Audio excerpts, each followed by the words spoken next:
indígena que nasceu, cresceu, vive na zona urbana e uma indígena de aldeia. A estudante indígena Poruborá, ela trouxe alguns relatos de bullying na infância, né, durante a sua narrativa. Ela conta que não teve a oportunidade de conhecer os parentes da aldeia, né, e as poucas pessoas que ela teve aproximação faleceram, inclusive, por ocasião, né, da pandemia do Covid. A estudante indígena Oronal, ela terminou o ensino médio na aldeia e veio para a cidade estudar no campus do Instituto Federal. Ela teve conta, né, os seus relatos, né, no relato ela conta que teve dificuldades para concluir o curso, conta dos perigos de estudar na cidade, né, questão de segurança dos grupos vulneráveis, principalmente das mulheres. A questão das cotas e das ações afirmativas, a gente pontua que está longe ainda, né, de alcançar o ideal. Por exemplo, essa estudante Oronal, ela desconhecia completamente que existia cotas, né, e para a gente, pelo menos, falar nessa igualdade social, a gente precisa aprofundar muito esses diagnósticos e trabalhar essas pesquisas de formas muito pontuais, porque ainda estamos longe de traçar o ideal para essas ações afirmativas. Bom, embora de forma diferente, esses estudantes, elas sabem que há uma estrutura de poder dominante nessas relações, elas sabem que a maioria dos seus parentes desistem, né, ou são expulsos da escola. Elas reconhecem esse alto índice de situação de expulsão escolar dos estudantes indígenas. Bom, essa pesquisa foi realizada no meio da pandemia, foram muitas limitações, imprevistos, impedimentos, né, para concluir a pesquisa, mas a gente pontua, por exemplo, a agilidade para disponibilizar os registros por parte do Instituto Federal. Isso foi um ponto muito importante para ter propriedade na hora de realizar as análises. Para entender a questão da expulsão escolar, nós traçamos dois caminhos para analisar. Um se relaciona aos custos para estudar na área urbana e o outro os prejuízos, né, oriundos desse distanciamento da família, né, as questões emocionais atravessando esses processos de escolarização. A estudante Oronal concluiu seus estudos, a Poruborá continua na instituição mesmo com tantos entraves. Para pesquisas futuras, a gente pontua que é preciso considerar o cotidiano indígena no campus, eventos, ações, projetos, estudos, que eles sejam também protagonizados pelos estudantes indígenas, que eles tenham representação em reuniões para decidir os próprios auxílios, as ações, né, e a participação desses indígenas no conselho de classe. Essas foram as referências utilizadas para configurar essa apresentação. Muito obrigada e já peço desculpa aí se eu ultrapassei um pouco do tempo. Obrigada, Tainá, pela tua apresentação. E aí a gente segue as apresentações, né? E aí eu queria saber se tem alguém que quer apresentar logo. Se não, eu posso apresentar meu segundo trabalho e a gente segue o cronograma do jeito que tá. Alguém quer adiantar alguma coisa? Acho que não, né? Então, professora Gisele, se puder apresentar o meu, por favor. Aí eu vou tentar correr, né? Que eu acho que no início eu peguei muito tempo. Tá, deixa eu abri-lo, porque eu fechei por engano.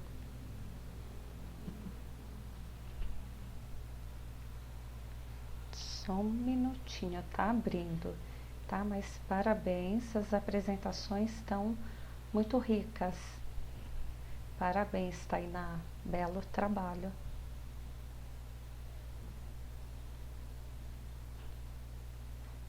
Pronto.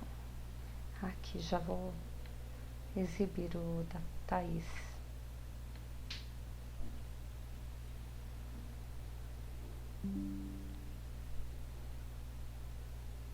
Pode começar, Thaís. Acho que já está exibindo, não está? Tá sim, professora. Tá. Então, gente, o trabalho anterior que eu apresentei para vocês foi um estudo de caso, né? E foi a renovação do PIBIC. E aí esse foi o primeiro PIBIC que eu fiz, que foi com mais participantes, né? Não foi um estudo de caso, não foi um estudo de caso. E aí esse estudo é sobre a permanência de estudantes indígenas na pós-graduação, né? A construção de novas realidades. Pode passar.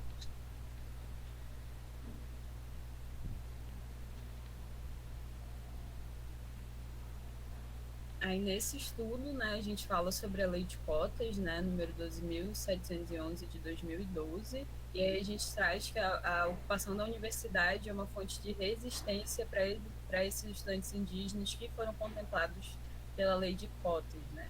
Então eles conseguem resistir dentro desse espaço acadêmico e existir também. E aí os indígenas na pós-graduação e trabalhos que investigam as ações afirmativas nessa etapa, eles são bem escassos, né? Então a gente também vem com esse trabalho justamente por isso. E aí existem diversos desafios para esse estudante indígena escolher o curso que ele quer, fazer esse ingresso e essa permanência.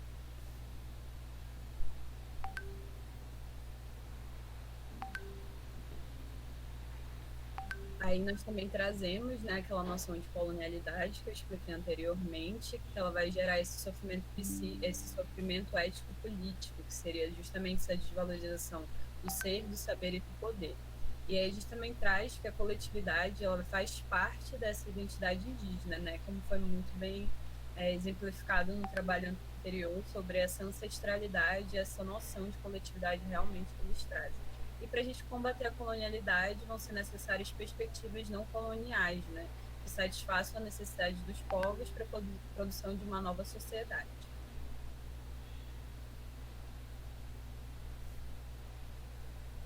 Aí nesse trabalho, nosso objetivo também foi investigar os motivos de permanência desses estudantes de pós-graduação da Universidade Federal do Amazonas.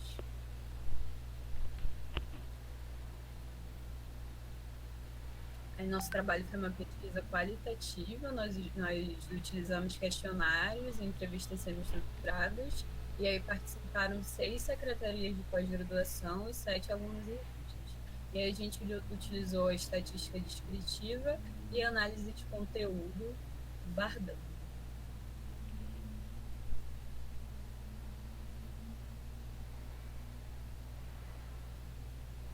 Aí aqui a gente tem o perfil dos estudantes entrevistados, né? Então a gente tem 3 pessoas lá do Alto Rio Negro, Loutinia Tuiuca, Tucano e Bará. Aí eles são de doutorado, também de antropologia social, né? Estão nessa faixa etária de 40 a 59 anos. Nós também temos um participante do Médio Rio Negro, que é da etnia Munduruku. Ele também é doutorando do PPG de Educação. Aí a gente também tem um indígena do Peru, que é da etnia Rua, que ele está na nível de mestrado e é também do PPGás. Aí a gente também tem um indígena de Maués e outro do Alto Rio Negro, né, que esse de Maués é Satri Maué, mestrando também do PPGás, e a do Alto Rio Negro é uma indígena, né, uma aluna tariana de 32 anos, que também está no mestrado e é do PPGás, né? Então a gente tem a extensa participação do povo do PPGás, né? E aí, para a gente conseguir ter acesso, né, aos estudantes e tudo, fazer aquele convite da pesquisa, a gente solicitou ao Departamento de Políticas Afirmativas algum documento, né, para a gente entrar em contato com esses alunos. E lá constavam que tinham 23 PPGs com alunos indígenas e 57 alunos indígenas. Mas quando a gente foi fazer essa busca ativa pelos alunos, né, então eu fui às secretarias confirmar se aquele aluno era indígena, a maioria não era indígena, era de outra etnia, era preto, pardo, amarelo, ou simplesmente não era indígena. E aí, na nossa pesquisa, a gente constatou só 6 PPGs e 27 alunos indígenas. Então, a gente vê a discrepância de dados que a gente tem do Departamento de Políticas Afirmativas da UFAM e da nossa pesquisa ativa, né, vamos dizer assim.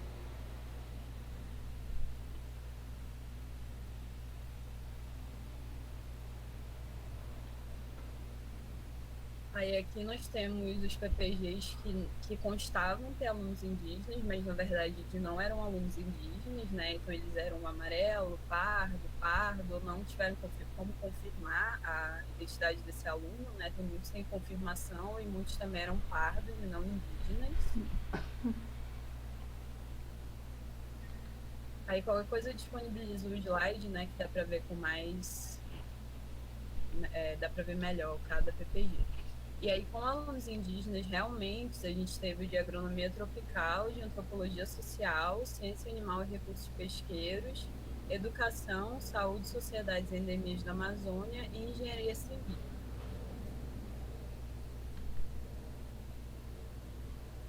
Aí a gente também teve PPGs que não tinham mesmo essa informação, eles não sabiam informar qual era a identidade desse aluno. Então a gente tem aí o PPG de Física, de Ciência Animal e Recursos Pesqueiros, mestrado profissional em rede nacional, Química e Zoologia.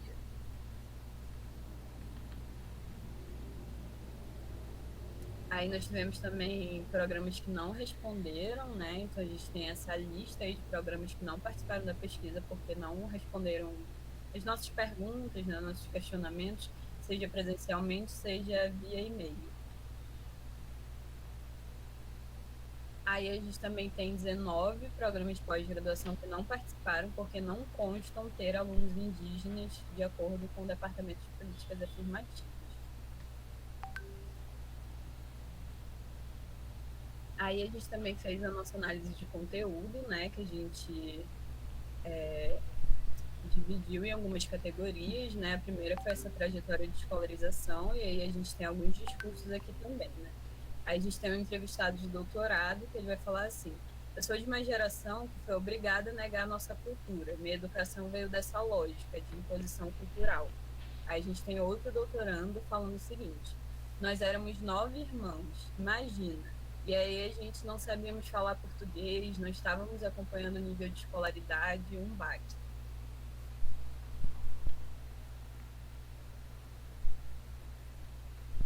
Aí a gente tem outra categoria, né, que é essa chegada na universidade. A gente tem um mestrando que vai falar o seguinte: alugou uma casa, isso era só a casa. Então lá eu dormi um mês no chão. Eu não recebia bolsa, eu não tinha emprego.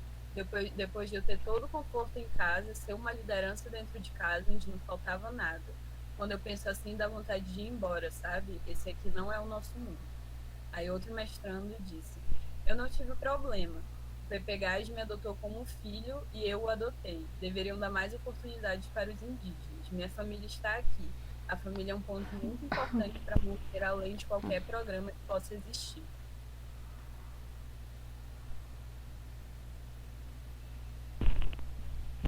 Aí a gente tem uma outra categoria que é conhecimento sobre permanência, né? Aí um doutorando vai falar que desde a graduação ele vem trabalhando com políticas de permanência na universidade, então ele tem esse conhecimento, né, sobre todas as políticas da UFAM. Aí outra pessoa, doutorando, né, vai falar o seguinte: eu sou parte do movimento indígena. Eu refleti muito nas aulas com os alunos de licenciaturas e com os professores e com as lideranças. Então esses alunos têm conhecimento sobre as políticas de permanência. Falta só 2 minutos, tá? Sim, sim. Obrigada. Aí a gente tem essa segunda categoria maior, né, que é o enfrentamento para permanecer universitário, e a gente tem algumas dificuldades aqui. Aí um doutorando vai falar o seguinte: sofri assim, condições financeiras, pegava ônibus, às vezes me faltava dinheiro para pegar ônibus, com a bolsa eu consegui comprar passagem, consegui até comprar, sei lá, acho que uma cama, um guarda-roupa, isso eu consegui comprar para me organizar melhor e até livros. Aí o mestrando vai falar o seguinte: não ter nada que assegure a sua permanência é complicado, ainda mais um parente que tem toda uma vida lá naquele povo. E geralmente são esses caras que chegam aqui, não são simplesmente qualquer pessoa. Aí a gente tem essa resistência, né? O tempo e o amadurecimento fizeram com que eu veja meu curso, meu próprio projeto de outra maneira. O amadurecimento e o tempo me fez refletir tudo isso. Aí outro mestrando vai falar o seguinte: não ter nada que assegure sua permanência é complicado. Acho que isso está repetido. Pode passar, professor. A gente tem algumas resoluções, né, para permanecer universitário. Aí o mestrando vai falar o seguinte: não estou estudando para mim, claro que isso vai me ajudar diretamente, mas é tudo voltado para eles, né, para o nosso povo. Quero terminar por causa disso, ter um diálogo mais de igual para igual. Aí outra pessoa vai falar minha responsabilidade histórica, porque eu sou o primeiro munduruku da demarcação toda a entrar no curso de doutorado.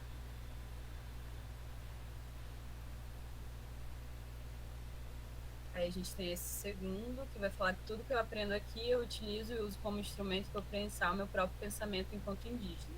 Aprender a construir instrumentos de pesquisa, instrumentos de pensamento, instrumentos de escrita, isso que me motiva. Abriu a possibilidade de eu criar o Centro de Medicina Indígena, que não existe no Brasil todo. Meu título me possibilitou usar.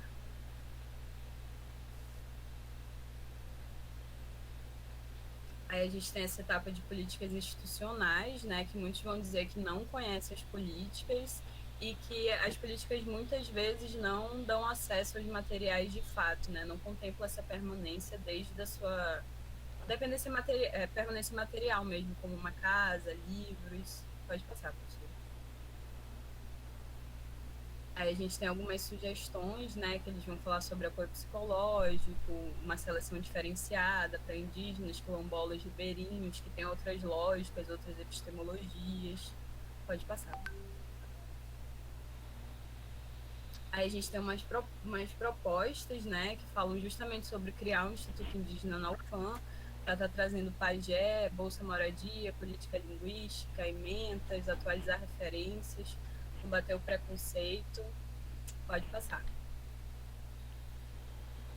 Aí a gente tem uma discussão bem rápida, né, que vai falar que a sistemática de valorização do aluno indígena leva a esse sofrimento ético-político, e para que haja democratização é preciso que as ações estejam de acordo com a realidade dos povos, né? Então a gente tem aí diversos discursos que falam que essa permanência não está de acordo com a realidade dos povos indígenas e que essa desideologização ela deve ser uma prática. Aí, concluindo, né, as trajetórias acadêmicas expuseram a insustentabilidade de uma sociedade construída através da colonialidade e que esses alunos resistem na graduação e permanecem no ensino superior por conta de seus interesses, da família e da comunidade do povo, e que as ações afirmativas de permanência não suprem as necessidades acadêmicas dos estudantes.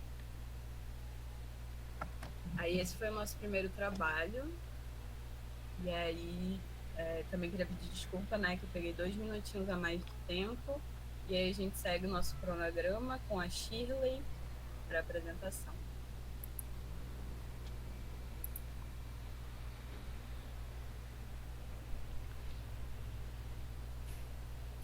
Meninas, parabéns pelo trabalho, né, enquanto a Shirley está organizando a apresentação, né, só verbalizo que são muito interessantes. Parabéns. Pronto, Shirley. Conseguem? Tá direitinho? Sim, tá perfeito, conseguimos ver.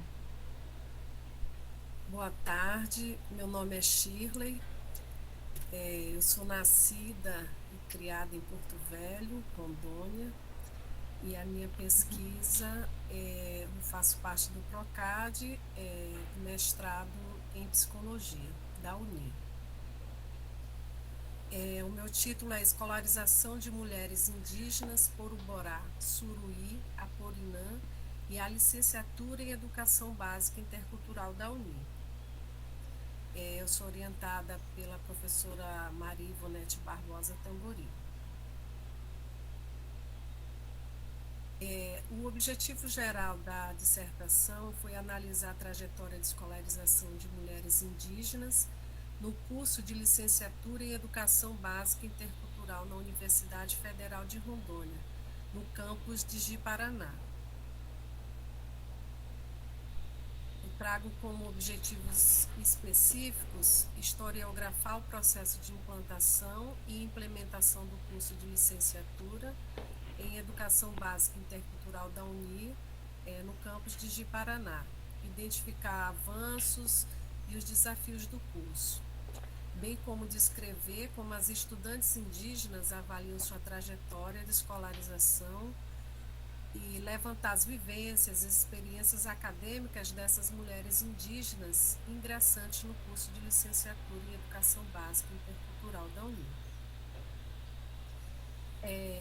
É uma pesquisa documental, bibliográfica e narrativa, com análise, com consultas aos editais públicos dos processos seletivos de discentes dos anos de 2009 a 2019, um levantamento de dados quantitativos oriundos de solicitações encaminhadas pelo Sistema Eletrônico do Serviço de Informação ao Cidadão. E a entrevista narrativa com 3 acadêmicas e uma docente do curso. A organização da dissertação, ela está dividida em introdução, o rio que corre em mim é um rio de memórias, o florescer de um sonho no território do saber, rastros da colonização, mulheres indígenas e universidade, o curso de licenciatura intercultural na UNI, percurso de escolarização de mulheres indígenas e as considerações finais. O florescer de um sonho no território do saber, rastros da colonização. Nessa sessão eu trago o referencial teórico baseado em Quijano, com colonialidade e Paulo Freire, decolonialidade, com Ignolo, e interculturalidade crítica, com Catarino Walsh. Não me chame de índio, porque esse nome nunca me pertenceu, nem como apelido quero levar. Um erro que Colombo cometeu. Cambeba, 2018. A partir desse trecho de Cambeba, eu trago o referencial teórico com a colonialidade, a decolonialidade e a interculturalidade crítica. Eu trago mulheres indígenas e a universidade. A partir dos movimentos sociais, em formação de associações e departamentos, que essas mulheres elas podem discutir as suas principais temáticas que afetam não só elas, mas toda a população indígena, incluindo a questão de gênero. Essas pautas, de inclusão, elas são elaboradas a partir desses eventos em que elas vão participando. E o acesso ao ensino superior, ele carrega em sua estrutura o modelo capitalista e eurocêntrico de si, desconsiderando as peculiaridades social e cultural dos povos indígenas. Eu trago aqui um curso de licenciatura, que é um curso que tem duração de 5 anos, é um curso em que houve um movimento da população indígena, de pessoas ligadas ao movimento e pessoas que acreditavam ser possível a realização desse curso. Mesmo porque estamos na região amazônica e ainda não tinha um curso específico para a população indígena. Então, através de muita luta, essa população conseguiu com que a UNI oferecesse um curso próprio para eles, um curso de licenciatura intercultural que fica no campus de Ji-Paraná. E aí eu trago a entrevista da professora Josélia, que ela diz: tinha colegas que diziam não acreditar que tinha estudantes indígenas que poderiam fazer uma graduação. E eu trago também uma entrevista da acadêmica Poruborá, que ela diz que no momento em que, no ano de 2015, 60 estudantes estavam dentro da universidade, um processo seletivo, e ela diz que eram muitas etnias juntas e que a população, os acadêmicos da universidade ficavam espantados, né? Então eram olhares de estranhamentos com tanta gente, com tanto indígena dentro de uma universidade, e que eram indígenas cursando uma graduação. Aqui eu trago uma foto do Catarino Gavião, que ele participou do primeiro curso de licenciatura intercultural e que no ano de 2021, infelizmente, ele veio a falecer de Covid. Então, nesse momento, era a efetivação de um sonho da graduação indígena. E é um processo histórico que vai romper com essas barreiras de inclusão. Nesse momento, no ano de 2009, ingressaram 50 estudantes. Então, era a primeira vez que os indígenas de várias etnias adentraram a universidade. Esse curso, eu trago ele uma quantidade de matrículas realizadas no período de 2009 a 2019. Eu trago as mulheres, o homem e o total de ingressantes. E nós percebemos que o número de mulheres ele é inferior ao número de homens. Aqui eu trago um perfil de matrículas, né, entre ativos, cancelados e concluídos. E como também ingressam mais homens, tem mais homens tem mais homens ativos no curso. Mulheres ingressantes da licenciatura. Como que essas mulheres adentram esse curso? Bom, é a primeira vez, as primeiras mulheres que ingressaram, elas já vieram do curso que era oferecido, o Projeto Açaí, que era um curso de magistério, era um curso que habilitava, que já eram professoras e professores, e esse curso, que é o Projeto Açaí, ele habilitava essas professoras para o magistério indígena. Então, essas mulheres que ingressaram na universidade, elas já vieram dessa formação. O menor número de mulheres. Então, a acadêmica Suruí, ela disse que observou que o tempo que ela estava lá, elas desistem mais em 2 casos. Primeiro, por conta da violência e do filho, porque as crianças são pequenas e muitas delas não têm onde deixar. A entrevista da acadêmica Suruí, ela disse que durante o período que ela estava estudando, o que aconteceu com ela foi muita briga, ciúme, agressões, né? Então, ela acha que porque as estudantes estão ali, os homens, no final de semana, a maioria dos homens, eles vêm acompanhando. E aí eles bebem e saem do controle, brigam com a mulher e chega a ter agressão.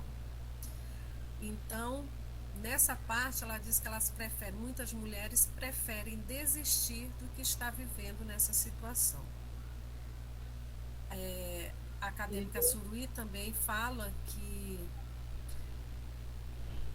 os filhos, como ela diz, né, as mulheres que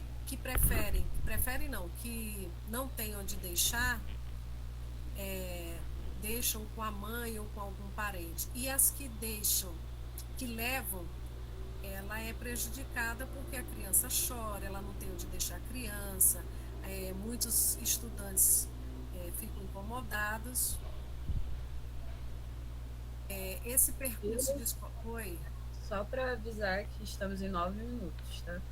Sim. O percurso de escolarização dessas mulheres. Então, a acadêmica Poruborá, ela estudou em escola não indígena, vem da área rural, estudou na escola rural e é casada. A Purinã também estudou em escola não indígena, estudou na zona urbana e é casada e tem 2 filhos. E a Suruí, em escola não indígena também, uma escola rural, e é divorciada e tem um filho. E ela vem dizendo, essa acadêmica Suruí, ela diz que é mais difícil para as mulheres estudarem. E ela fala que o homem, quando ele vai estudar fora da aldeia, tudo é mais fácil para ele. Para as mulheres é sempre mais complicado. E ela conversava com o pai dela. Só que o pai dela, diferente de muitos, ele apoiava ela estudar fora. Mas, contudo, esse pai, ele ouvia muitas críticas dos outros parentes, né? Tem uma fala aqui que ele diz: é melhor você parar de estudar, porque o pessoal está falando muito de você. Fala que você não está estudando, que está só namorando. Aí eu falava para ele: não, pai, eu estou estudando, eu quero estudar, eu quero ser diferente. Não quero essa vida que eu vejo das indígenas aqui na aldeia. Só tem filho e cuida de casa. Tudo depende do homem e sofre, né? Eu via, eu não queria isso para mim. E essa trajetória dessas mulheres indígenas no curso de licenciatura intercultural, elas relatam que quando elas entram, ela conclui que muitas dificuldades na questão da estadia, roubo, discriminação, insegurança, e ela relata que é principalmente para as mulheres. A acadêmica Purinã se deparou na incerteza em cursar um nível superior, porque ela não tinha com quem deixar os filhos, principalmente porque dela estava com menos de 1 ano. A acadêmica Suruí, ela também relata difícil para as mulheres estudarem, uma vez que deixar os filhos ou as filhas na aldeia causa preocupação, além da saudade. Eu quero estudar, mas meu filho também precisa de um espaço. A acadêmica Purinã, ela traz: então vamos ver um lugar, porque eu quero estudar, mas meu filho também precisa de um espaço. E eles estão cada vez maiores. E ela diz que logo ela que leva duas crianças, né? A acadêmica Puruborá, a gente sempre lutou em relação a uma brinquedoteca, mas a gente até hoje ainda não ganhou. E a acadêmica Suruí, ela relata que o filho dela ficou um tempo nessa brinquedoteca, que foi um espaço improvisado, ofertado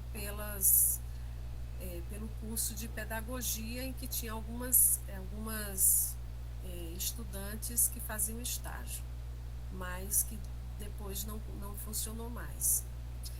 E eu trago como considerações finais a fala da acadêmica Poruborá, que esse espaço acadêmico é importante, muito importante as mulheres indígenas estarem na universidade. Ali elas têm uma visão totalmente diferente, de que mulher só serve para cuidar de filhos e da casa. Então, assim, é muito importante que as mulheres ocupem esses espaços na universidade. É uma vitória muito grande, tanto para nós, quanto para as nossas lideranças que lutam pelo curso. A existência da população indígena, a existência do curso, ela ainda é vista uma conquista desses povos, bem como uma conquista para as pessoas que acreditavam no curso. É um curso que tem visibilidade, e dentre os desafios levantados é que após 12 anos de criação, o DEINTE ainda depara-se com a problemática desse acolhimento das mães e das crianças na universidade. Por falta de opção, elas deixam os filhos ou os filhos na aldeia, de parentes, aos cuidados de parentes, tem que conviver com a distância, e as que resolvem, né, o que precisam levar essas crianças que não tem com quem deixar, elas levam para a universidade, e elas também sofrem porque não tem um espaço e ela se atrapalha, é difícil de estudar, porque a criança chora, ela tem que sair, ela tem que cuidar da criança, às vezes a criança adoece também. Então isso é um dos fatores que implica nessa taxa de desistência, de reprovação, de trancamento de matrículas, ou mesmo baixo rendimento. Projeções para o futuro.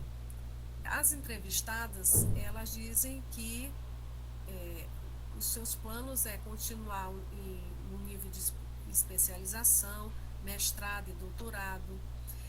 Elas pretendem escrever livros, contando a sua própria história e atuar como docente em sua comunidade. Obrigada. Muito bem. Obrigada, Shirley, pela tua apresentação. Acho que é muito importante, né, a gente falar sobre maternidade no ensino superior de mulheres indígenas. A próxima apresentação é da Geice Ellen. Aí, Geice, queria perguntar se tu quer apresentar ou se tu quer que a gente apresente. Eu posso apresentar, tem problema não. Tá mudo para mim. Não sei se tá para todo mundo. Estão me ouvindo? Sim. Agora Eu estou te ouvindo. Ai, que bom. Tá pra mim aqui.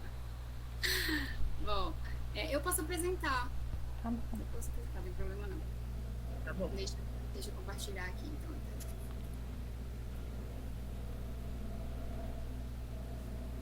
Deixa eu ver se...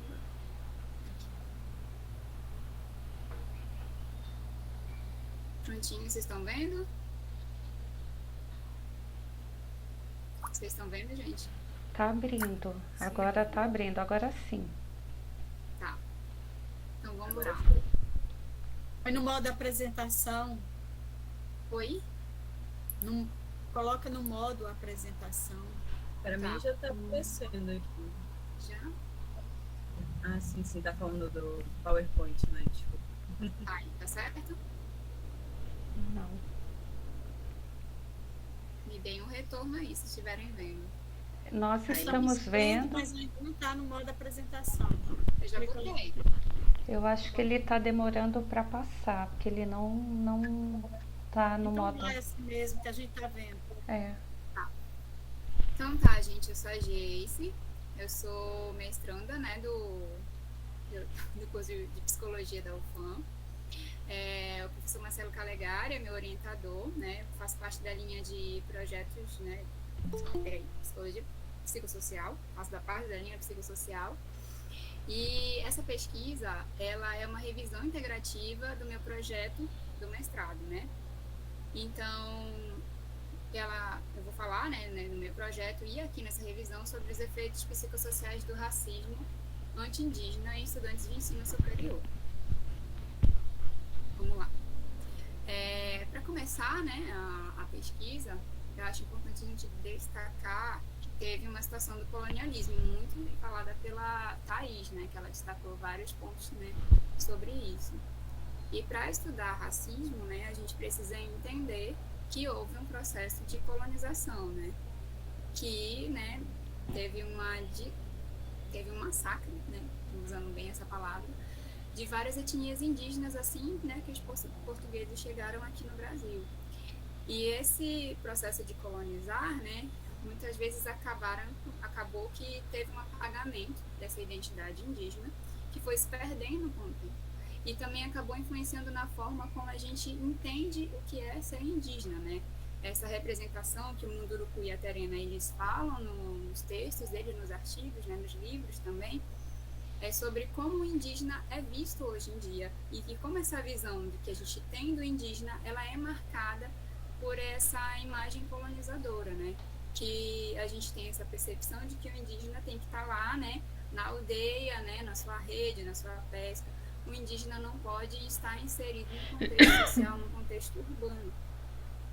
E aí, né, a gente tem também, né, com o passar do tempo, né, à medida, né, que foram feitas várias lutas, também veio a questão, né, também da Constituição, para que o indígena pudesse ser inserido, né, no meio acadêmico, para que pudesse ter acesso à educação, né. E aí vem a reestruturação das políticas indigenistas e as ações afirmativas, que vem também com a questão das cotas, para que os estudantes indígenas pudessem entrar na universidade, né, por meio das cotas. E aí um dos artigos fala, né, que também tem a ver com o meu projeto, é sobre essas dificuldades que os estudantes indígenas enfrentam quando eles entram na universidade, que é uma dificuldade que ela vem durante todo o seu processo, né, de inserção na escola. Oi? Desculpa te interromper, mas é que pra gente ainda tá na página inicial com o título. Não apareceu? Não. Se você quiser, eu posso apresentar para você, que eu já estou com o teu trabalho aberto.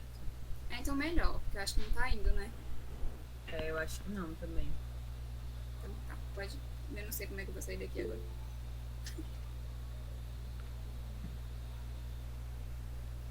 Deixa eu voltar aqui.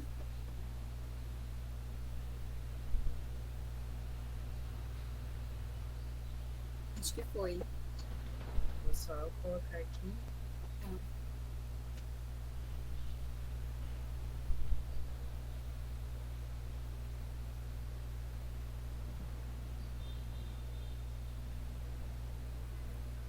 Vocês estão travando para mim também, acho que é a minha internet.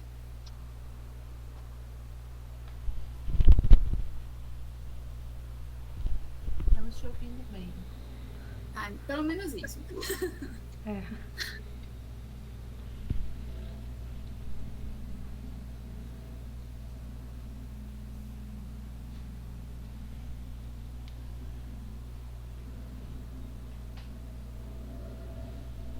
Tá aparecendo para vocês? Agora apareceu. Agora foi? Tá, só vou desligar meu microfone rapidinho. Tá.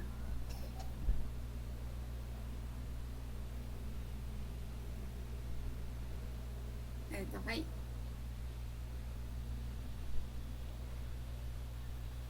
Tá bom? Vamos lá, então, dando continuidade aqui. Para não perdermos muito tempo, né? Aí eu tava falando das dificuldades, né? Que ao longo de todo esse processo, né, desde a inserção desse estudante, né, no primeiro processo, né, fazer o vestibular para poder entrar na academia, tem todo um processo de dificuldade, né, porque muitos ainda estão na aldeia e que precisam vir para a cidade para poder, né, fazer o vestibular e para poder possivelmente estudar aqui na capital. Um exemplo aqui do Amazonas, né? E a gente também trabalhou nesse projeto essa concepção do estereótipo, né? Como é que é, o que é o estereótipo? O que a gente entende por estereótipo?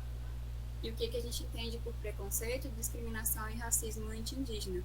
Porque existe uma diferença, né? Existem vários tipos de racismo: racismo estrutural, racismo, né, institucional. E o racismo anti-indígena é uma dessas vertentes, né? Que ele precisa ser trabalhado de uma forma diferente do racismo contra pessoas negras. Ele precisa ser tratado de uma outra forma. Aí pode passar o slide.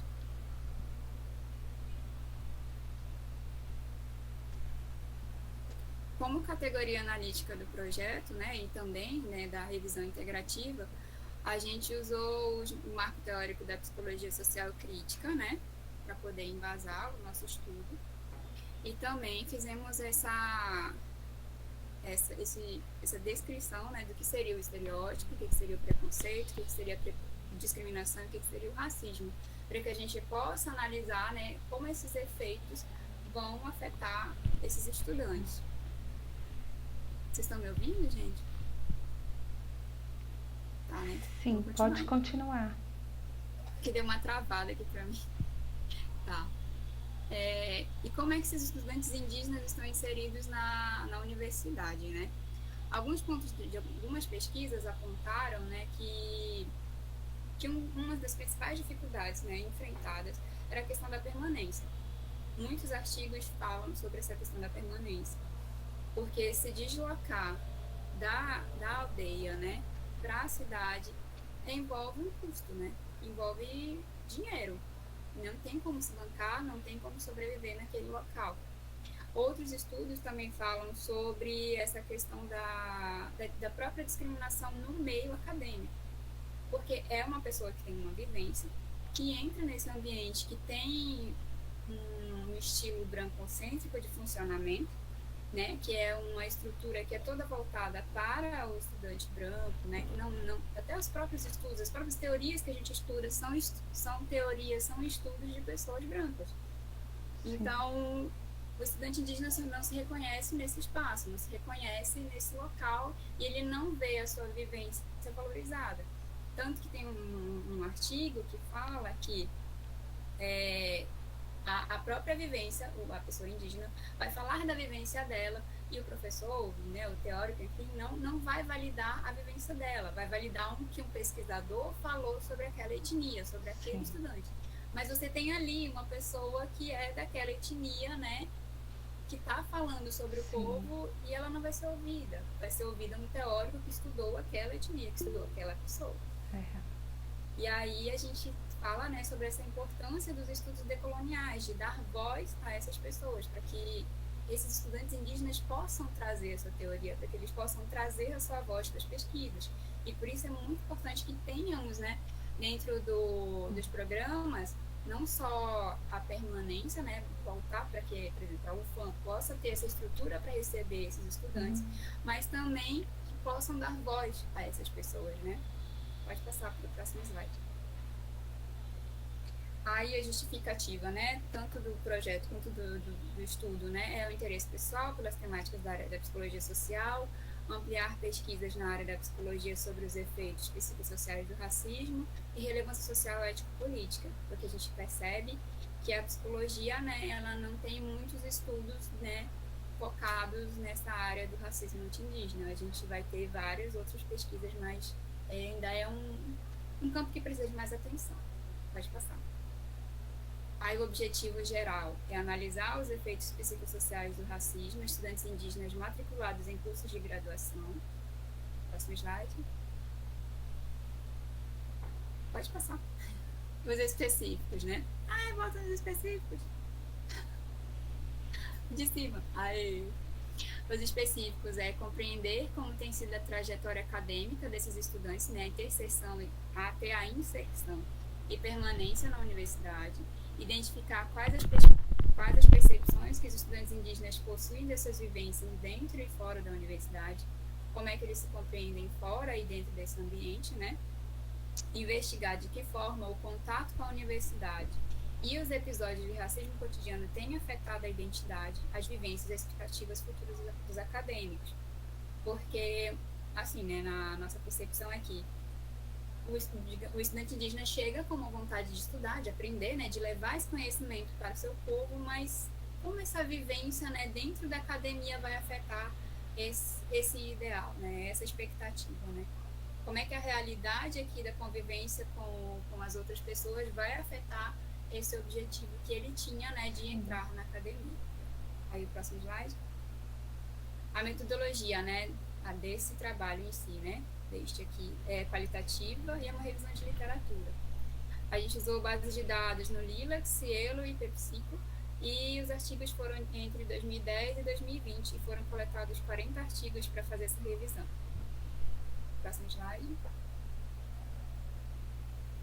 E a conclusão com esse trabalho, né, é que a gente entendeu que a discriminação e o preconceito, eles fazem parte da construção sistêmica do racismo, e que esse limita e exclui pessoas e grupos de acordo com o pertencimento étnico e racial, causando danos emocionais nas pessoas atingidas.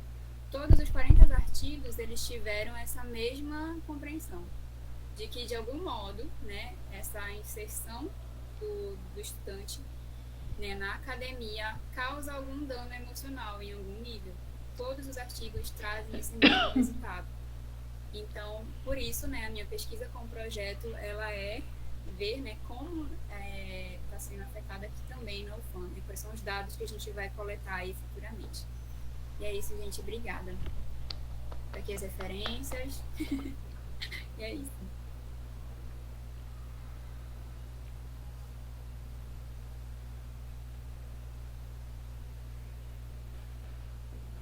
Obrigada, Geis, pela contribuição, né? Outro tema bem importante, falar sobre racismo e especificar o tipo de racismo também dentro das universidades. E a gente discute mais à frente, né? E aí a próxima pessoa a apresentar é a Giana. Aí, se eu não me engano, a Giana pediu para a gente apresentar, né, o trabalho. Giana, você está aí? Olá, oi. Sim, pode apresentar para mim, professora, por favor?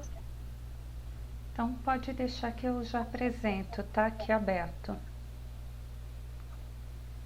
A Giana é nossa aluna do PPG Psi e ela é a nossa primeira aluna indígena, então é com muito orgulho que ela apresenta o trabalho. Pode começar, Giana.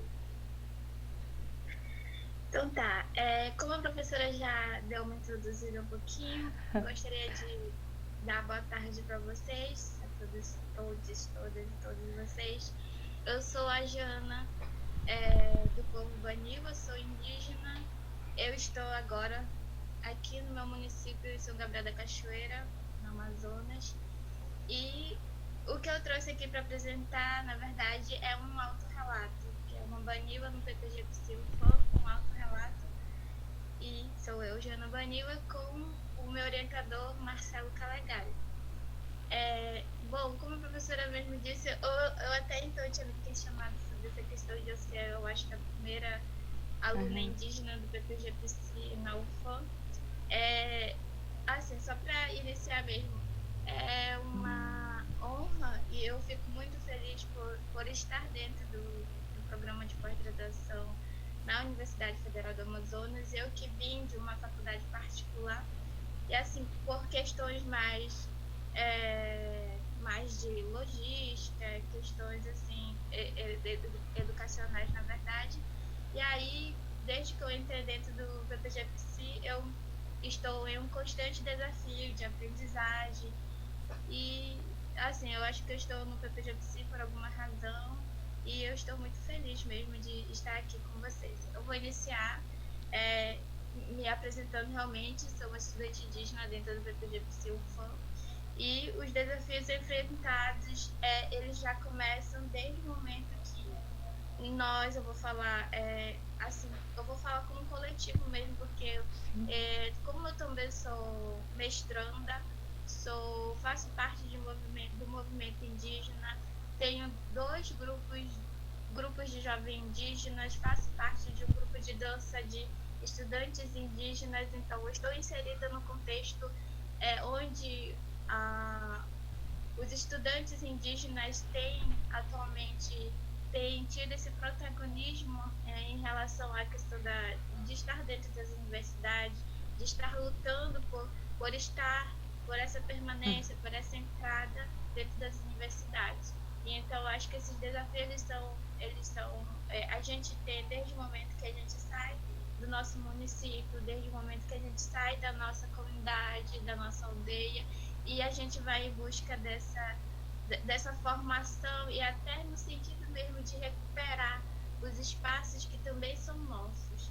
E além da questão até mesmo do que as colegas já falaram, que a Thaís, a Geis, e também sobre alguns relatos que eu estava ouvindo de algumas colegas aqui falando sobre a questão da educação escolar, da escolarização.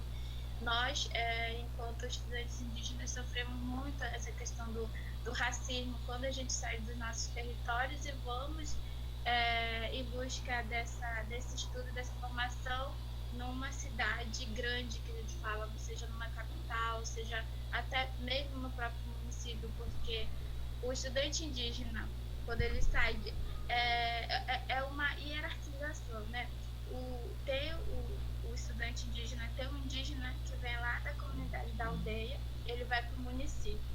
Do município, muitos municípios não oferecem educação, formação de ensino superior, e ele acaba saindo também do município e indo para a capital.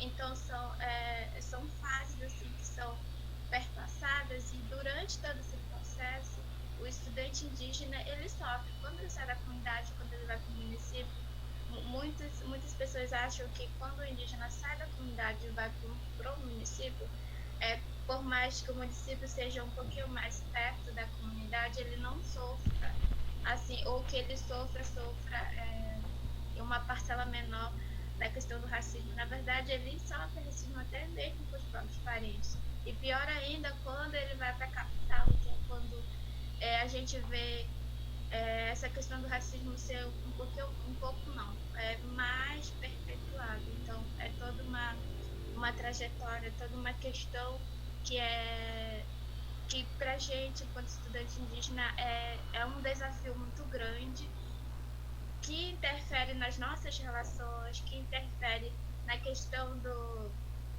dos efeitos psicossociais, da questão de trabalho, da questão de estudos. E se eu tiver que citar todos os desafios que a gente enfrenta enquanto estudante indígena, eu acho que eu ficaria aqui a tarde toda. Mas assim, são desafios que aqui nós estamos em diálogos, mas são os que mais é nítido, são o que mais assim que pode, em linhas gerais, traduzir seria a questão do racismo, do preconceito, da discriminação que muitos estudantes indígenas sofrem. E aí eu trouxe essa importância da entrada e permanência indígena dentro da universidade, que é uma luta, né? A questão da permanência, das políticas de ações afirmativas, que são políticas que vieram dessa luta do movimento indígena, que veio da luta dos indígenas, dos nossos ancestrais, que a gente fala, das pessoas, dos nossos líderes que vieram antes, que lutaram para que nós, que hoje tenhamos, eu, por exemplo, para que eu esteja dentro do PPGFC UFAM, para que eu tenha pelo menos uma vaga enquanto indígena, num programa de pós-graduação em uma universidade federal, é em decorrência dessa luta de políticas, de cotas.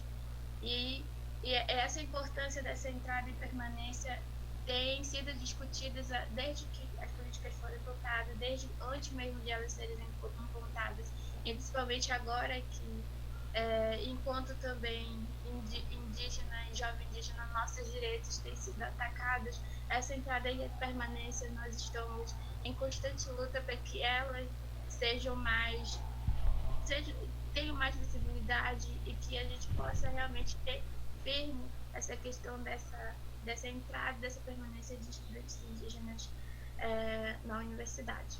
Pode passar, professora. E aí o objetivo realmente foi trazer essa questão do autorrelato. Eu não vou me alugar muito, porque acho que nós estamos chegando no horário, né? Mas apresentar esse autorrelato enquanto indígena dentro do programa de pós-graduação de psicologia na UFAM e expressar a importância indígena na universidade, que foi o que eu trouxe, né? Eu vi que uma colega aqui colocou sobre a questão o que a gente deve fazer, assim, pelo que eu entendi, o que nós precisamos fazer nesse sentido de que a participação de estudantes indígenas sejam algo firme dentro das universidades, né? E a gente realmente precisa, porque precisamos de autores indígenas. Foi que nem a Geice trouxe para nós da questão de você faz um estudo com um indígena, mas o que vai valer vai ser o que o autor, que não é indígena, que é o pesquisador, no caso, trouxe, foi o que ele estudou, e não aquilo que o próprio indígena trouxe dentro do método de pesquisa. E uma das coisas que, nessa minha caminhada enquanto mestranda, é realmente defender essa questão de termos autores indígenas, porque nós, indígenas, conhecemos e sabemos a realidade, também sabemos da questão dos conhecimentos tradicionais, dos conhecimentos ancestrais, da cosmologia indígena. Nós vamos, enquanto autores, enquanto também presentes dentro da academia, e enquanto jovens, enquanto filha, enquanto mãe, enquanto irmão, nós vamos também saber como trazer, como expressar essa questão dos conhecimentos tradicionais indígenas, seja ela na academia, seja ela no mestrado, seja ela no doutorado, no pós-doutorado. E eu, enquanto indígena na UFAM, eu defendo essa importância de termos autores indígenas e darmos essa importância e defendermos a presença de autores indígenas, seja ele em qualquer das áreas, nas humanas, na saúde, em todas as áreas que a gente puder, porque todos os lugares, na verdade, nós precisaríamos abrir espaços para que mais indígenas possam estar presentes. E a metodologia narrativa e descritiva de autorrelato enquanto uma língua na universidade. Pode passar, professor. E como resultados pretendidos, eu coloquei manifestar a importância de significar as trajetórias e a presença de estudantes indígenas na universidade. Eu acho que foi muito do que também as colegas trouxeram, do que eu trouxe também. Porque todo estudante indígena, assim como eu, possui uma trajetória. E toda trajetória, seja ela até mesmo indígena e não indígena, ela tem seus pontos chaves. Ela tem toda uma luta para se chegar, seja ela na própria universidade, numa formação superior, ou de pós-graduação, de doutorado, ele possui uma trajetória e essa trajetória elas precisam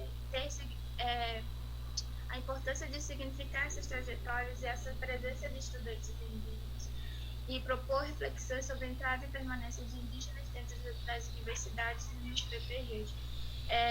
Essa entrada e essa permanência de indígenas, a gente sabe que ainda é muito, ainda precisa ser feita muita coisa, porque apesar de nós termos um número de indígenas já presentes dentro das universidades, eu enquanto uma indígena, entendo que é um número expressivo, mas se a gente for levar em consideração quantos jovens, quanto adultos jovens que ainda almejam, que ainda anseiam por entrar dentro de uma universidade, e a gente comparar com os números que a gente tem atualmente, a gente vê que ainda é muito pouco.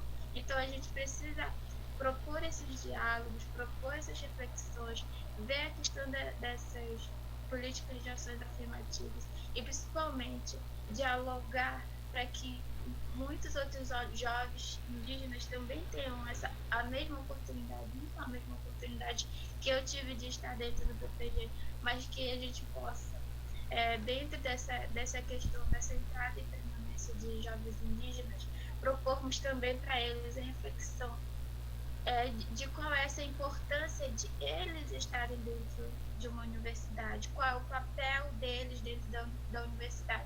Porque eu não estou falando aqui só como uma banila dentro do PPG do Silfon. Eu estou falando enquanto uma jovem indígena pertencente a um povo de uma região e sendo indígena. Porque apesar de eu ser de uma região, de eu ser da região do Alto Rio Negro, daqui do Amazonas, eu também estou simbolizando uma juventude, um povo, porque nem todos conseguem ter a mesma oportunidade que eu tive, mas estou aqui enquanto coletivo, enquanto um povo, enquanto indígena, expressando, mostrando os trabalhos, fazendo o que eu posso dentro de uma universidade e principalmente de mostrar para os não indígenas e para os indígenas também o quanto é importante que nós ocupamos mais espaços e o quanto também a universidade também é um território indígena, e enquanto a universidade é um território indígena, a universidade também precisa acolher os indígenas, os jovens indígenas, os adultos indígenas, os indígenas de um modo geral, para que tenhamos um espaço que a gente possa dialogar, trazer os nossos conhecimentos e que seja um conhecimento também que seja válido, considerado, e não um conhecimento que está abaixo do que a ciência eurocêntrica, brancocêntrica defende atualmente. Nós possuímos outros conhecimentos e os conhecimentos indígenas também são conhecimentos válidos e são importantes, são milenários e que precisam estar presentes em todos os espaços, inclusive na universidade. É isso que eu quis trazer aqui. Muito obrigada a todos. Não sei se eu ultrapassei, eu acho que eu não ultrapassei do tempo. Mas é isso. Obrigada, gente. Parabéns. Muito obrigada, Giana, pela partilha. Eu acho que esse jeito aí precisava do teu discurso, para tudo ter um sentido a mais, né? Para a gente construir novos sentidos para o que a gente está fazendo hoje. Muito obrigada. Então a gente segue, né, para a próxima apresentação, aí depois a gente abre para discussão. Eu acho que é a Rosemary, não sei se eu estou pronunciando certo, mas ela é a próxima apresentada.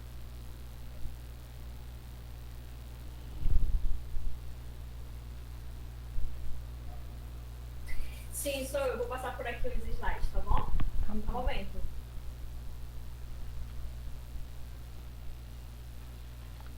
Então, enquanto a Rosemary está ajeitando os slides, né, nós pedimos que depois possamos estender um pouquinho mais do tempo, porque tivemos ricos trabalhos, né, para refletirmos um pouquinho, tá bom?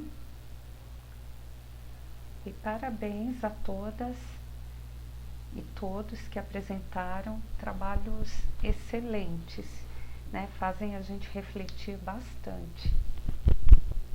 Rosemary, está conseguindo? Sim. Tá. Tô conseguindo, só que rapidinho. A internet está um pouco lenta. Vocês estão visualizando? Sim. Oi, vocês conseguem visualizar? Então, boa tarde. Eu me chamo Rosemary Alves. Eu vou me autodescrever aqui. Sou uma mulher negra, de cabelos cacheados e vermelhos. Bom, eu acredito na educação como um enfrentamento das violências. Acredito também na universidade como esse espaço de equidade que pode ser cada vez mais agregador e formador. As minhas raízes são lá do Rio Tapajós, no estado do Pará, e pensar nas minhas vivências me fez refletir na trajetória de outras mulheres. E aí, juntamente com o Enzo Félix de Araújo e a professora doutora Consuelina Leitão, nós chegamos, então, enfim, no título da pesquisa, que é a trajetória e a permanência de jovens e indígenas na UFAM, a transformação do estigma em protagonismo. Eu farei aqui um breve resumo, né? A nossa pesquisa, ela aborda a trajetória de estudantes indígenas no ensino superior, nas instituições públicas. Ela discorre sobre políticas de acesso, sobre práticas afirmativas, sobre mecanismos que possibilitaram com que esses alunos ocupassem esse lugar, além de analisar os pontos que dificultam ou que dificultaram essa permanência nesse ambiente. E aí tudo isso, né, a nossa pesquisa é qualitativa, ela aconteceu entre os anos de 2019 e 2020, e tudo isso para que a gente pudéssemos compreender melhor essa trajetória, essa escolarização desses alunos, além de identificar as possibilidades de acesso e sociabilidade proporcionadas pelas essas universidades e suas representações individuais. Aí nós vamos aqui na introdução falarmos sobre esse lugar que é a universidade, né? Ela tem uma grande importância no papel na nossa trajetória sociohistórica de qualquer estudante, visto que neste ambiente se ampliam as oportunidades na vida educacional e profissional, bem como no campo das relações sociais. Esta instituição traz contribuições para o discente que podem somar as suas experiências pessoais no campo científico, tecnológico e cultural do acadêmico. No entanto, se faz necessário discutir a importância da singularidade dos estudantes e essa participação no espaço acadêmico. Temos como os nossos objetivos, no objetivo geral, analisar como os estudantes indígenas significam a sua trajetória de escolarização e vivência no ensino superior. Os objetivos específicos são identificar os espaços e a participação das estudantes e elementos que promovem ou impedem a permanência na universidade. Entender de que forma os estudantes significam sua trajetória de escolarização, levantar as narrativas das estudantes se e como os professores contribuíram para a promoção de inclusão escolar. Bom, para que nós alcançássemos todos esses objetivos, nós colocamos em nossa metodologia uma pesquisa de cunho qualitativo. Ela foi uma pesquisa de campo com 3 participantes, 3 mulheres indígenas, sendo uma do curso de graduação da Universidade Estadual do Amazonas, da UEA, e as 2 demais foram do curso de pós-graduação da Universidade Federal do Amazonas. Lembrando que essa pesquisa ela aconteceu num momento bem crítico para todos nós, que foi a pandemia do Covid-19. Então, assim, nós tivemos que nos adaptar a esse momento, né, do afastamento social. E a coleta de dados, ela se deu através de campo eletrônico, né, com as nossas entrevistadas. E nos seus discursos livres, elas foram relatando a sua história de vida, de escolarização, esse caminho percorrido. E para a análise dos dados, nós nos utilizamos da abordagem da psicologia sócio-histórica, trouxemos aqui a nossa referência, e levantamos 3 pontos para discutirmos o que elas falaram, né? O primeiro foi: políticas afirmativas favorecem maior diversidade cultural? E aí, através das suas falas, nós identificamos que, na perspectiva das entrevistadas, a universidade possui políticas afirmativas que necessitam ser ampliadas de forma a considerar uma maior diversidade e considerem maiores possibilidades de equidade entre pessoas diferentes. Seleção, criação de espaços democráticos, políticas para minorias, preparação do corpo docente para lidar com a diversidade cultural. Outro ponto foi: presença e luta indígena, uma realidade nas universidades. A universidade é hoje um lugar de encontro de realidades distintas. Estes espaços vêm sendo não apenas ocupados, como demandado e ressignificado pelas populações indígenas. Na perspectiva das entrevistadas, a universidade é um lugar que apresenta preconceitos e estereótipos em relação à presença indígena. E com o acesso ao espaço universitário, os estudantes se deparam constantemente com questionamentos e provocações por parte de professores e colegas que, em função do imaginário coletivo, que estereotipa, por vezes cobram a autenticidade indígena, como se o fato de estarem cursando o ensino superior os fizesse menos indígenas ou aculturados. Cursar o ensino superior é também formar estigmas como estratégias individuais e coletivas de resistência, enfrentamento, afirmações da identidade. E aqui, compreender a realidade social destas estudantes, a construção e a reconstrução de relações de pertencimento, tanto com a sua comunidade de origem, quanto com a comunidade acadêmica, que perpassa dimensões sociais, culturais e econômicas, são inerentes a esse momento da trajetória das acadêmicas universitárias.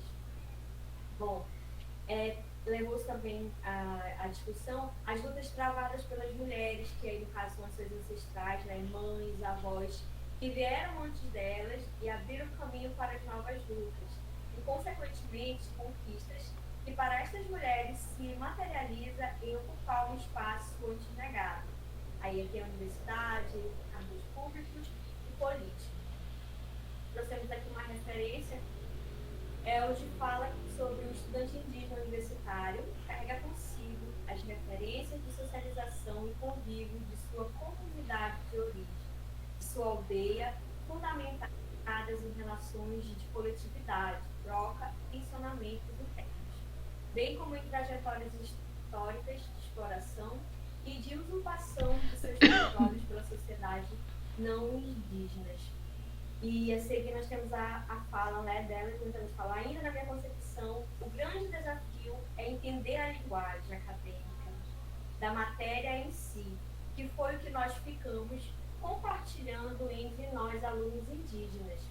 Essa dificuldade, porque muitos são de áreas diferentes, nós vamos então numa área que a gente não conhece muito bem, mas nós estamos conhecendo, a cada dia a gente conhece mais. E só para abrir um parênteses aqui, já que nós estamos discutindo sobre essas vidas, né, sobre essas trajetórias, o Amazonas ele é o estado que mais se tem a populações indígenas e, segundo o IBGE, tem mais de 305 etnias.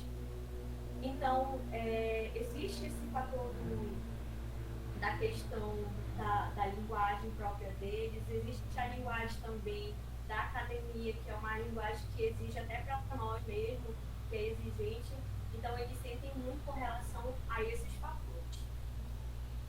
Compreender a realidade social destes estudantes.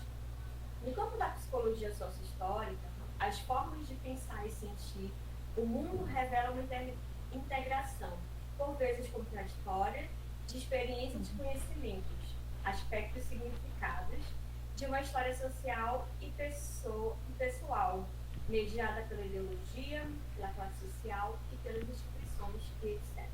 E de emoções vividas. Pensar no tema, a trajetória e a permanência de jovens indígenas na UFAM, a transformação do estigma em protagonismo, nos possibilitou visualizar a trajetória cheia de obstáculos, vitórias, mas com histórias ricas de ações, iniciativas mobilizadoras, muito individuais, de cada mulher, mas que nos serviram para repensar as políticas públicas para essa população, principalmente no que diz respeito ao trajeto escolar e educacional. Por essa razão, as falas das entrevistadas apresentadas ao longo deste trabalho merecem destaque e expressam a necessidade de um protagonismo em que essas mulheres se reconhecem como tendo vez e voz, não necessariamente necessitando de um pesquisador que fale por elas. Afirmações levantadas por estas estudantes para repensarmos também as nossas pesquisas. E eu recordo que uma das estudantes falava que nós não queremos voz nem vez, nós já temos voz há muito tempo, nós só queremos que nós sejamos reconhecidos, que as nossas vozes elas sejam escutadas. E aqui, para concluir, né, é justamente sobre isso, sobre essa pesquisa, sobre esse protagonismo que elas buscam, sobre essas resistências que elas estão aí há muito tempo e temos as nossas referências. Obrigada. Parabéns. Só um momentinho. Obrigada pela apresentação, Mari. Boa pesquisa. Como a gente está um pouco atrasado, né? Só um pouquinho, eu vou pedir para quem tem pesquisa, algum apontamento, alguma coisa assim, manda aqui no chat, que a gente já tem duas perguntinhas que a Silviane Barbato fez para todo mundo, né, que está aqui. Aí eu vou ler os questionamentos dela, e aí se alguém tiver mais algum, manda no chat, ou então depois que a gente perguntar o dela, fala no microfone, pra gente responder, né? Então, a Silviane falou o seguinte: estou aprendendo muito com todas as apresentações, estudos muito interessantes. Parabéns a todos. Gostaria de saber de vocês, tendo visto o que aprenderam nos seus estudos, como a política de permanência pode ser mudada criticamente e como as vivências nos ambientes universitários amazônicos e em outras regiões podem potencializar também a formação de pessoas das primeiras nações para que se tornem pesquisadores e profissionais atuantes na produção de conhecimento político no Brasil. O que teria que ser mudado? Então, a gente tem dois questionamentos bem interessantes, né? Não sei se alguém quer respondê-los, iniciando com a primeira pergunta, a segunda. Alguém? A primeira pergunta mesmo, né? É como a gente pode mudar criticamente as políticas de permanência?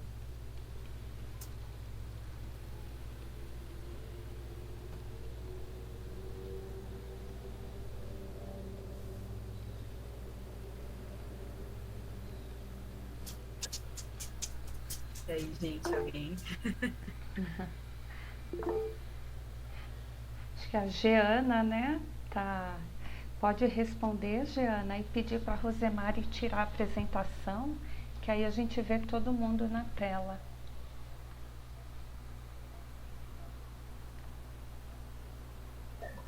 Pode. Oi.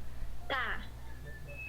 É o seguinte, eu entendo assim, numa visão daqui de dentro, porque todas as questões relacionadas à política de permanência, ações afirmativas, direcionadas a populações indígenas, e como nós temos falado de estudantes indígenas, eu entendo que seja toda uma discussão, uma articulação junto com esses estudantes e as próprias instituições, sendo também como eu entendo que seja as instituições também fazendo com que estas políticas e essas de permanência de entrada possam ser, como que eu posso dizer, possam ser efetivadas as instituições, tanto a Universidade Federal do Amazonas, a UEA, as outras instituições, a UNI,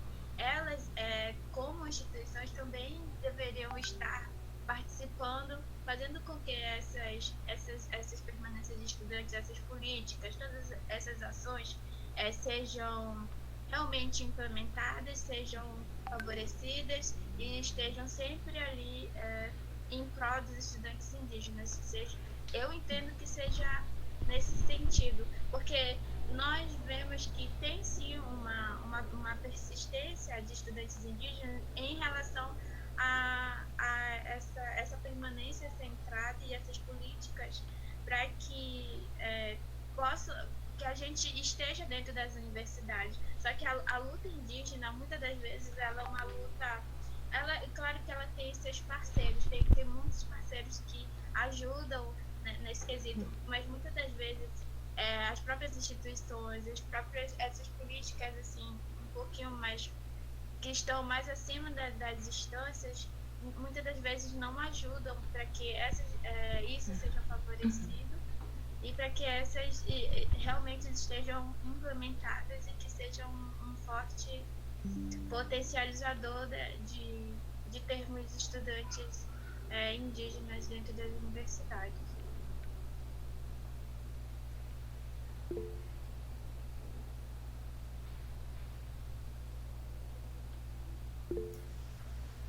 Bom, eu preciso sair, mas antes não poderia deixar de cumprimentar, né? Reconhecer o trabalho sério, responsável, contributivo, propositivo, compartilhado aqui nesse GT, e que certamente, como parceiros e como parceiras, tem as professoras, o programa, o grupo de pesquisa, que eu acho que ele é fundamental na gestação desse tipo de trabalho, né? Então, aqui é só uma pontinha do que nós estamos fazendo, como tão bem a mesa fez uma breve síntese, né? Hoje, na abertura do trabalho, né? E cumprimentar também a equipe organizadora, que com tanto esmero, cuidado, fez acontecer brilhantemente esse dia de hoje, né? Então, obrigada pelo papel, pelo protagonismo, especialmente da Isabel, né? Isabel e da Gisele, né? E de outras colegas. Eu acho que eu tenho uma...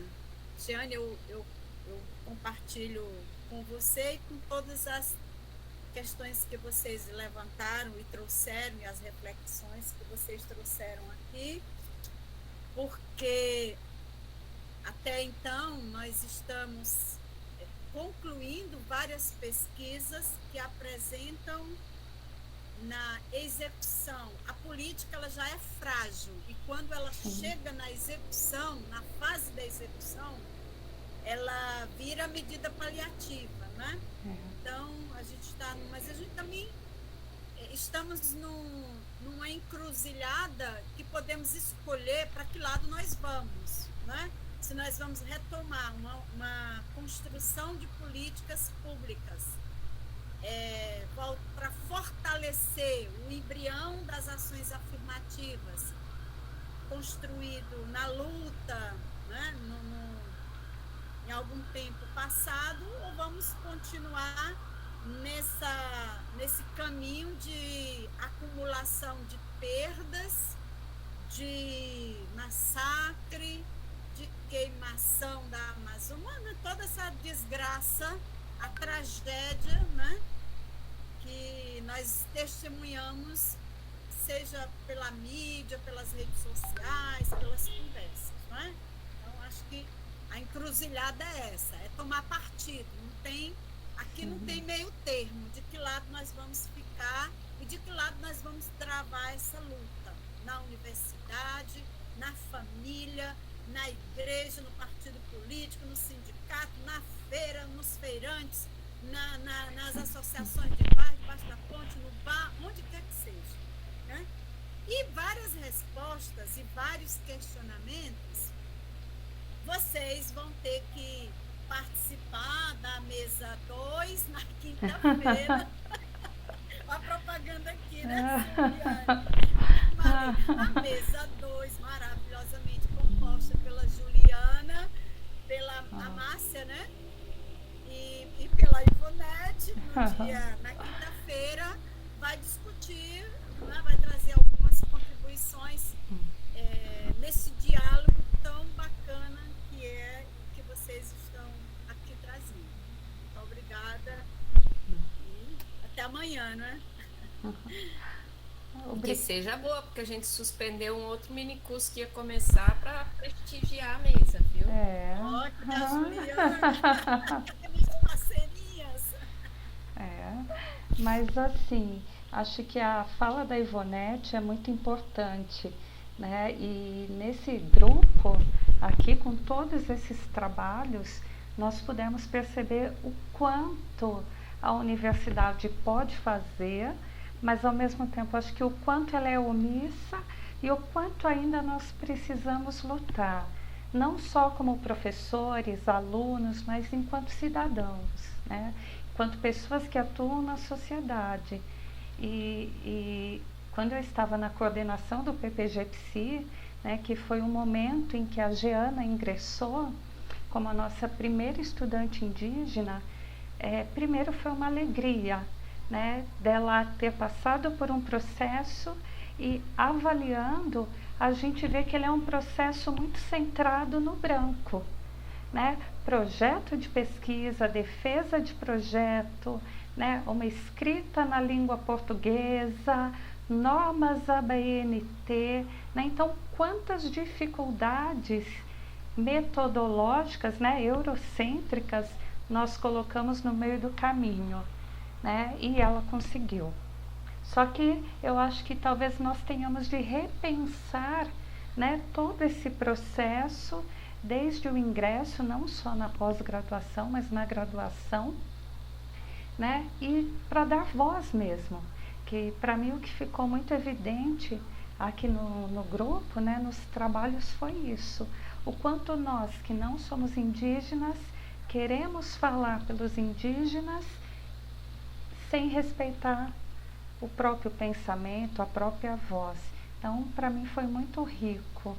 E em relação às políticas, o quanto as políticas são burocráticas, né? E aí, enquanto coordenadora, fui coordenando as bolsas e no PPG-PSI a gente mudou o processo, que a gente falou, não será mais por nota, não será mais pela meritocracia, mas sim pela necessidade do estudante permanecer.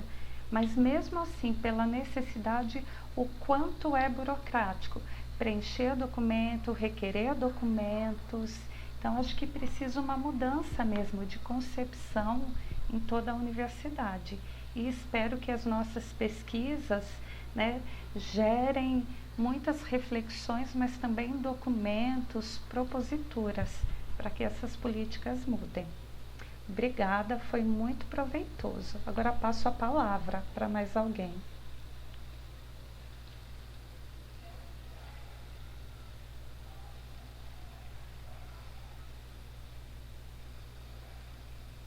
Também quero parabenizar quem apresentou agora à tarde.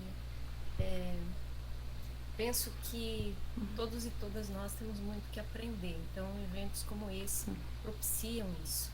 E eu penso que é processual esse processo de inserção e formação, né, Giana? Eu acho que é processual nesse sentido. Como é que a gente pode atender, formar, contribuir, criar situações para que os estudantes e as estudantes indígenas tenham acesso ao conhecimento que buscam e que necessitam, que querem, e como eles podem trazer conhecimentos a nossa perspectiva de mundo, né? Só eles estando dentro dos programas e dentro das universidades. Então, por isso que eu falo que é processual. Acho que há uma mudança em curso que a gente vai ter que trabalhar muito, como diz a Gisele, para que ela de fato se institua, para que não, como a Ivone diz, não haja retrocessos, e nesse caso não que a gente possa lutar para aperfeiçoá-la e não para mantê-la, né? O que a gente está fazendo agora é lutar para manter o pouco que havíamos conseguido. Então a gente precisa de um ambiente político nacional favorável para que a gente possa avançar na produção de formações mais adequadas no sentido da necessidade desse público, do que eles querem, do que eles vêm buscar na universidade. E eu acho que a gente só pode fazer isso no diálogo, com a presença dessas pessoas dentro da instituição, né? Se não há presença desse público dentro, a gente não muda nada, porque fica uma leitura que não é a leitura real, não é? Então, eu sempre me pergunto em relação aos estudantes, nós também temos um estudante indígena no nosso programa, qual é a minha responsabilidade? O que esse estudante veio buscar no curso que ele está fazendo, né?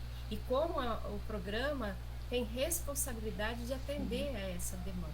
Então, acho que é um desafio que a gente vai ter que trabalhar juntos, coletivamente, para descobrir formas, caminhos, e nesse descobrir formas e caminhos, se formar no processo, né? Aprendendo sobre o mundo, sobre o outro, sobre nós mesmos, né?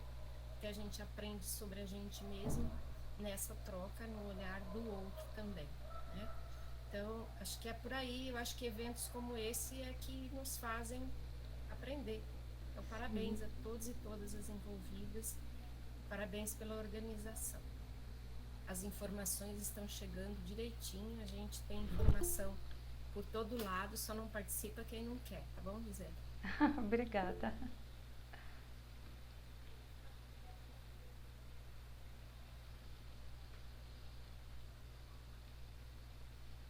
Boa tarde, me escutam?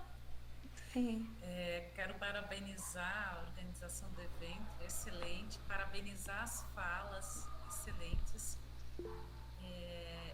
E Marli, eu até falei com a Gisele, né? Eu disse, não participar só quem não quer. Eu até falei para a Gisele do desafio de trabalhar e acompanhar um evento tão importante. Até falei que hoje pela manhã eu estava em sala de aula, né? E aqui na universidade, às vezes a gente tem que desligar a câmera, passar alguém. Então, assim, é um desafio, né? Mas essas reflexões são muito importantes, esses momentos são ricos, né? Ano passado eu fiz meu estágio pós-doutoral também nessa temática.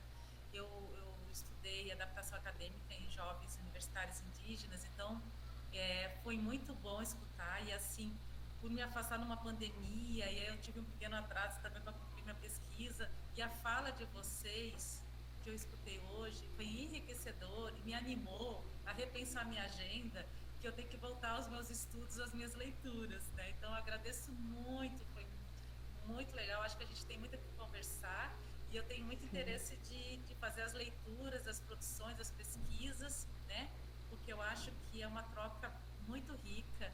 E gostaria de aproveitar também para compartilhar, nós aqui na UFRR, no Centro de Educação, no curso de Psicologia, que é online, gratuito.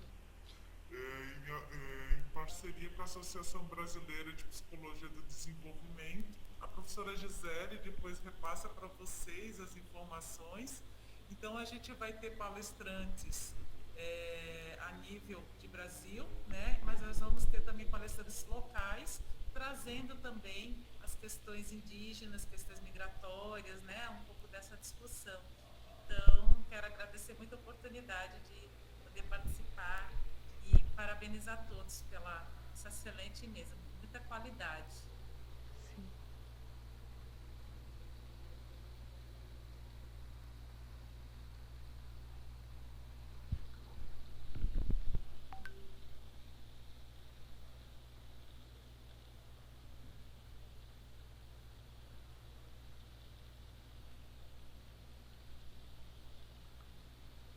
Eu não sei se a Thaís travou, né? Mas para mim a imagem dela travou. Eu acho que a nossa internet aqui em Manaus não está tão boa. Mas se alguém quiser fazer algum comentário, o espaço está aberto. Quem precisar ir, agradecemos muito, né? Foi uma tarde muito rica.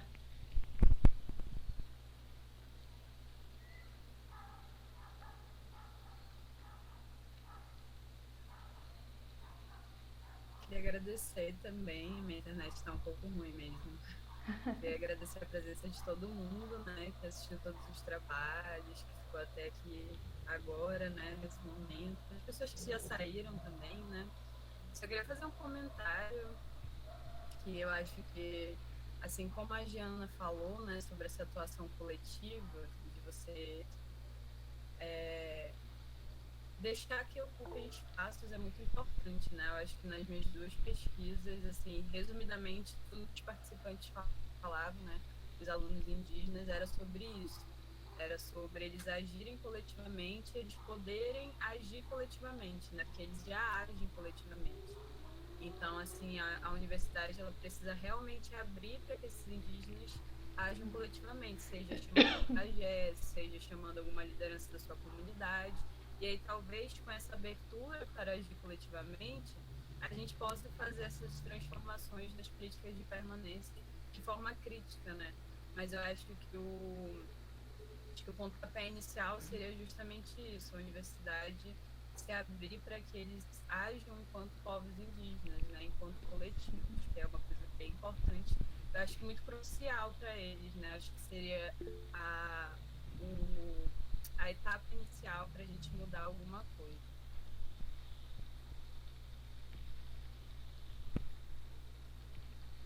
Não sei se alguém mais quer fazer algum comentário, algum apontamento. Eu queria só falar rapidinho, só agradecer mesmo e dar meus parabéns para todos vocês, com os trabalhos de vocês, com as reflexões e discussões que nós tivemos hoje, mas principalmente com trabalhos que todos apresentaram e que todos têm desenvolvido. E dizer que a gente também precisa disso, né? A gente precisa estudar, dar voz também, e a gente precisa ser ouvido, e a gente precisa desse apoio, e esses apoios, seja ele dentro da academia, seja ele dentro da luta mesmo, nossa, do movimento, principalmente em relação à educação, que a educação, ela é libertadora, ela salva. E a gente, enquanto indígenas, também possuímos nossos próprios conhecimentos. Eu acho que é isso que a gente precisa, ser ouvido, a gente dialogar e estar juntos, andarmos juntos para termos seja uma sociedade mais justa e que a gente possa ouvir mais, né? Ouvir o outro e entender um pouco o outro. E queria dar de novo meus parabéns para vocês e obrigada por esse espaço. Parabéns, Thaís, professora, todos os professores que estão envolvidos no PROCAD e nesse seminário. Parabéns para vocês. Obrigada.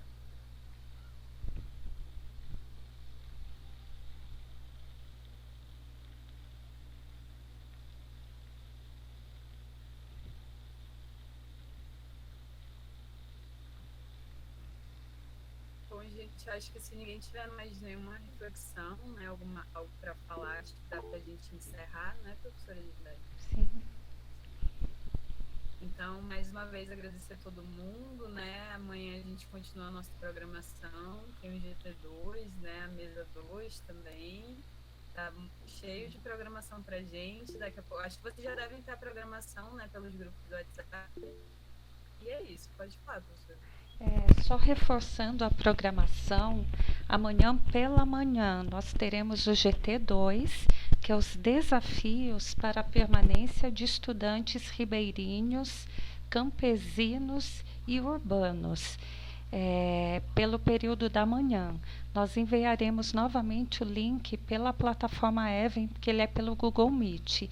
E à tarde tem um outro GT, que é desafios para a permanência de estudantes negros e negras. Também enviaremos os links, tá? Então confiram os e-mails, por favor.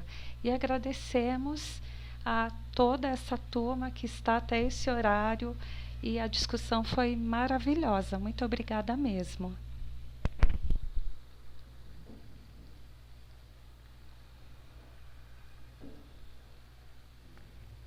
Então, pessoal, boa tarde, tá? Nós vamos encerrar. Eu acho que travou para alguns aqui.